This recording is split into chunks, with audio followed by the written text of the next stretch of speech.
দোহারের বিলাসপুরের কেন্দ্রগুলো থেকে সকালেই বের করে দেওয়া হয় জাতীয় পার্টি সহ প্রতিদ্বন্দ্বী প্রার্থীদের এজেন্ট। প্রমাণ সহ এর সব চিত্র ধারণ করেন সহকর্মী আখলাকুস সাফা।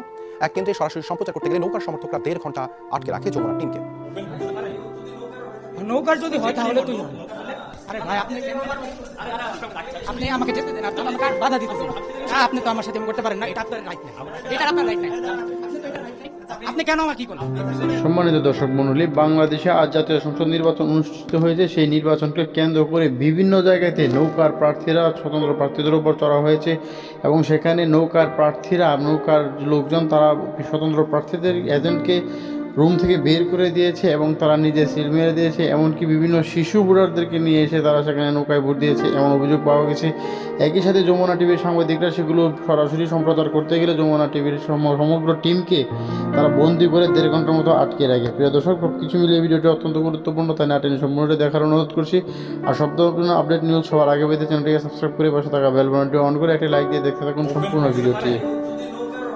নৌকার যদি হয় তাহলে তুই আরে ভাই আপনি আমাকে যেতে দেন, আপনি তো আমাকে আর বাধা দিতেছেন। আপনি তো আমার সাথে করতে পারেন না, এটা আপনার রাইট নাই, এটা আপনার রাইট নাই। আপনি কেন আমাকে কি করেন? আপনি আমার এটা তো আপনার রাইট নাই, আমাকে ভোট দিতে দিবেন তো। আচ্ছা, আমার ভোট আপনারা দিবেন। ওই যে দেখেন আপনি কি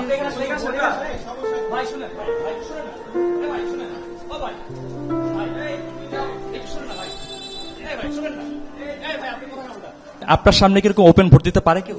না, দিতে পারেন। আমি নিষেধ করেছি, তারপরেও আমার সামনে মারছে। আপনার সামনে উনি ভোটটা দিল, নিষেধ করার পরেও আমার সামনে সিল মারছে।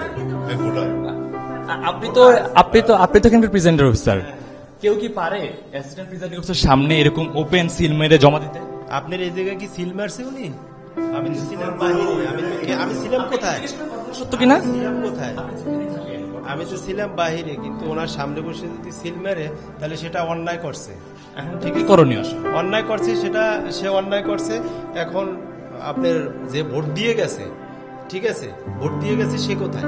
সে তো আপনার সামনে দিয়ে গেল, আপনি দেখলেন। না, আপনি তো সে ভোটার তো আমাদের কাছে আসবে এবং ভোটার আবার চলে যায়, কিন্তু সেক্ষেত্রে তো আমরা ওনাদেরকে তো বাধা দিচ্ছি না, বাধা দিচ্ছি, ঠিক আছে। তাহলে আপনার এখানে করে গেছে, অন্যায় করে গেছে, সেটা ভুল করছে, সেটা ভুল হয়েছে, কিন্তু আপনার সামনে এই যে আইন শৃঙ্খলা ব্যবস্থা আছে তারা থাকার পরও যে আমরা সেটা ব্যবস্থা নেব, আমরা সেটা ব্যবস্থা নেব। কি ব্যবস্থা নেবেন? হ্যাঁ, অবশ্যই আইনগত ব্যবস্থা নেব। তাকে যদি আমরা ওই রকমের আমরা সামনাসামনি যদি ধরি তাহলে আইনগত ব্যবস্থা অবশ্যই নেব। আপনার সামনে তো ঘটনাটা ঘটলো না, আমার সামনে ঘটনা ঘটেনি। আপনি দেখলেন আমি এই জায়গায় দাঁড়ানো, আমার ক্যামেরা রেকর্ড আছে। হ্যাঁ, না, আমি এই জায়গায় দাঁড়ানো, আপনারা দেখছি ওদিকে গেছেন। তারপরে আমি ওনাদেরকে বলছি, আপনার পিছনে যখন আপনারা কথা কাটাকাটি করেন তখন আমি আপনার কাছে গেছি, ঠিক আছে। আপনার কাছে গিয়ে দেখি যে আপনি কি হইতেছে তাও কিন্তু আমি বুঝতেছি না, আমি কিন্তু তখনও বুঝতেছি না। এরপর দেখি যে ভোটারটা চলে যাচ্ছে, আমি কিন্তু জিজ্ঞেস করছি বারবার, এই কি হয়েছে, কি হয়েছে? আপনি কিন্তু আমাকে কিছু বলেন নাই। লাস্টে এখন আমাকে বললেন যে ওনার সামনে ভোটে সিল মারছে। সেটা ঠিক আছে, একজন অ্যাসিস্ট্যান্ট প্রেসাইডিং অফিসার, আপনার আনসার আছে, পুলিশ আছে, তাদের সামনে একটা জাল ভোট দিয়ে চলে গেল। না, জাল ভোট না, অবশ্যই জাল ভোট, জাল ভোট না, জাল ভোট। আপনার সাথে কথা বলেন না, আপনার সাথে কথা বলবেন, আপনি যান। আপনি যদি এজেন্ট হয়ে থাকেন আপনি রুমে যান, ঠিক আছে। ওপেন ভোট দিতে পারে?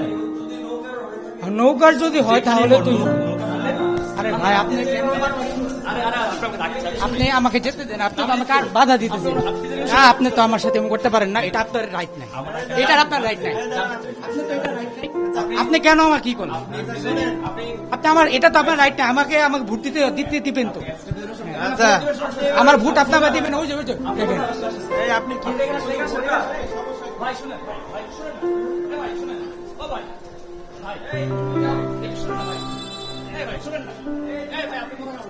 আপনার সামনে কিরকম ওপেন ভোট দিতে পারে কেউ? না, দিতে পারেন। আমি নিষেধ করেছি, তারপরেও আমার সামনে মারছে। আপনার সামনে উনি ভোটটা দিল, নিষেধ করার পরেও আমার সামনে সিল মারছে। আপনি তো কিন্তু প্রেসিডেন্ট অফিসার, কেউ কি পারে অ্যাসিস্ট্যান্ট প্রেসিডেন্ট অফিসার সামনে এরকম ওপেন সিল মেরে জমা দিতে? আপনার এই জায়গায় কি সিল মারছে উনি? আমি তো ছিলাম বাহিরে। আমি ছিলাম কোথায়? সত্য কিনা? ছিলাম কোথায়? আমি তো ছিলাম বাহিরে, কিন্তু ওনার সামনে বসে যদি সিল মেরে তাহলে সেটা অন্যায় করছে। এখন ঠিকই করণীয় অন্যায় করছে, সেটা সে অন্যায় করছে। এখন আপনার যে ভোট দিয়ে গেছে, ঠিক আছে, ভোট দিয়ে গেছে, সে কোথায়? সে তো আপনার সামনে দিয়েই গেল, আপনি দেখলেন। না, আপনি তো সে ভোটার তো আমাদের কাছে আসবে এবং ভোটার আবার চলে যায়, কিন্তু সেক্ষেত্রে তো আমরা ওনাদেরকে তো বাধা দিচ্ছি না, বাধা দিচ্ছি, ঠিক আছে। তাহলে আপনার এখানে অন্যায় করে গেছে, সেটা ভুল করছে, সেটা ভুল করছে। সেটা ভুল হয়েছে, কিন্তু আপনার সামনে এই যে আইন শৃঙ্খলা ব্যবস্থা আছে তারা থাকার পরও যে আমরা সেটা ব্যবস্থা নেব, আমরা সেটা ব্যবস্থা নেব। কি ব্যবস্থা নেবেন এটা জানতে এটা চাই যদি হ্যাঁ অবশ্যই আইনগত ব্যবস্থা নেব। তাকে যদি আমরা ওই রকমের আমরা সামনাসামনি যদি ধরি, তাহলে আইনগত ব্যবস্থা অবশ্যই নেব। আপনার সামনে তো ঘটনাটা ঘটলো। না, আমার সামনে ঘটনা ঘটেনি। আপনি এই দেখলেন জায়গায় দাঁড়ানো। আমাকে আটকেছে।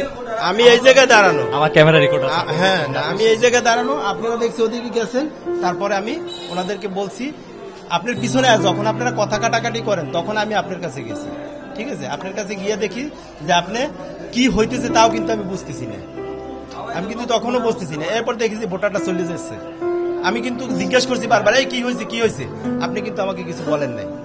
লাস্টে এখন আমাকে বললেন যে ওনার সামনে ভোটে সিল মারছে। সেটা ঠিক আছে, একজন অ্যাসিস্ট্যান্ট প্রিজাইডিং অফিসার, আপনার আনসার আছে, পুলিশ আছে, তাদের সামনে একটা জাল ভোট দিয়ে চলে গেল। না, জালভোট না, অবশ্যই জালভোট, জালভোট না, জালভোট। এই আপনার সাথে কথা বলেন না, আপনার সাথে কথা বলবেন, আপনি যান। আপনি যদি এজেন্ট হয়ে থাকেন আপনি রুমে যান। সম্মানিত দর্শক মণ্ডলী, সম্পূর্ণ ভিডিওটি দেখলেন। ভিডিও সম্পর্কে আপনার মূল্যবান মতামতটি অবশ্যই আমাদেরকে কমেন্ট সেকশনে জানিয়ে দিবেন। অবশেষে বিএনপিকে ছাড়াই আওয়ামী লীগ প্রশাসনের সহায়তা নিয়ে এবং জাতীয় বেগান জাতীয় পার্টির কাঁধে ভর করে আবারও আরেকটি প্রহসনের নির্বাচন করে ফেললো এবং সেখানে হয়তোবা তারা আবারও নির্বাচনে ক্ষমতায় যে নতুন সরকার গঠন করবে। এখানে উল্লেখ্য যে নির্বাচনের দিন বিভিন্ন স্থানে নৌকা এবং স্বতন্ত্র প্রার্থীদের মধ্যে বেশ কিছু হাতাহাতি এবং সংঘর্ষের ঘটনা ঘটে গেছে। নৌকার প্রার্থীরা স্বতন্ত্র প্রার্থীদের এজেন্টদেরকে বুথ থেকে বের করে দিয়েছে, রুম থেকে বের করে দিয়ে সেখানে নৌকার প্রার্থীরা তাদের ইচ্ছামতো নৌকায় সিল মেরেছে এবং অনেক জায়গায় দেখা গেছে যে ব্যালট পেপার আগে থেকেই নৌকায় সিল মারা ছিল। অর্থাৎ নির্বাচনটি অনেকটা আওয়ামী লীগের নিয়ন্ত্রণাধীন ছিল এবং আওয়ামী লীগের শক্তিশালী প্রার্থীরা যারা নৌকা নিয়ে এসেছেন তাদের ইচ্ছামতো ব্যালট পেপারে ভোট দিয়েছেন এবং নিজের ইচ্ছামতো কাজ করেছেন। এই নির্বাচনটি কি আগামীতে বাংলাদেশের জন্য কতটুকু সুফল বয়ে আনবে সেটি এখন দেখার বিষয়। বিশেষ করে বিদেশিরা সেই নির্বাচনটিকে কিভাবে নেবে, সেই নির্বাচনের ফলে বাংলাদেশে কি বাণিজ্য নিষেধাজ্ঞা বা বিভিন্ন ধরনের স্যাংশন আসবে কিনা সেটি এখন দেখার বিষয়। অর্থাৎ এই নির্বাচনের দিকে, বাংলাদেশের নির্বাচনের দিকে পশ্চিমা বিশ্ব সহ উত্তর আমেরিকা এবং জাতিসংঘ সবাই তাকিয়েছিল, কিন্তু শেষ পর্যন্ত এই নির্বাচনটি সুষ্ঠুভাবে সম্পন্ন করতে পারেনি বর্তমান পাতানো নির্বাচন কমিশন এবং সরকার। তাই বলা যাচ্ছে যে আগামীতে হয়তো বাংলাদেশের জন্য এই নির্বাচনটি অনেকটাই ক্ষতির কারণ হয়ে দাঁড়াবে। সম্মানিত দর্শক মণ্ডলী, সম্পূর্ণ ভিডিওটি দেখলেন। ভিডিও সম্পর্কে আপনার মূল্যবান মতামতটি অবশ্যই কমেন্ট সেকশনে জানিয়ে দেবেন। আর নিত্য নতুন সব ধরনের আপডেট নিউজ সবার আগে পেতে আমার চ্যানেলটিকে সাবস্ক্রাইব করে চ্যানেলের সাথে থাকবেন। এখনকার মতো বিদায় নিচ্ছি, আল্লাহ হাফেজ।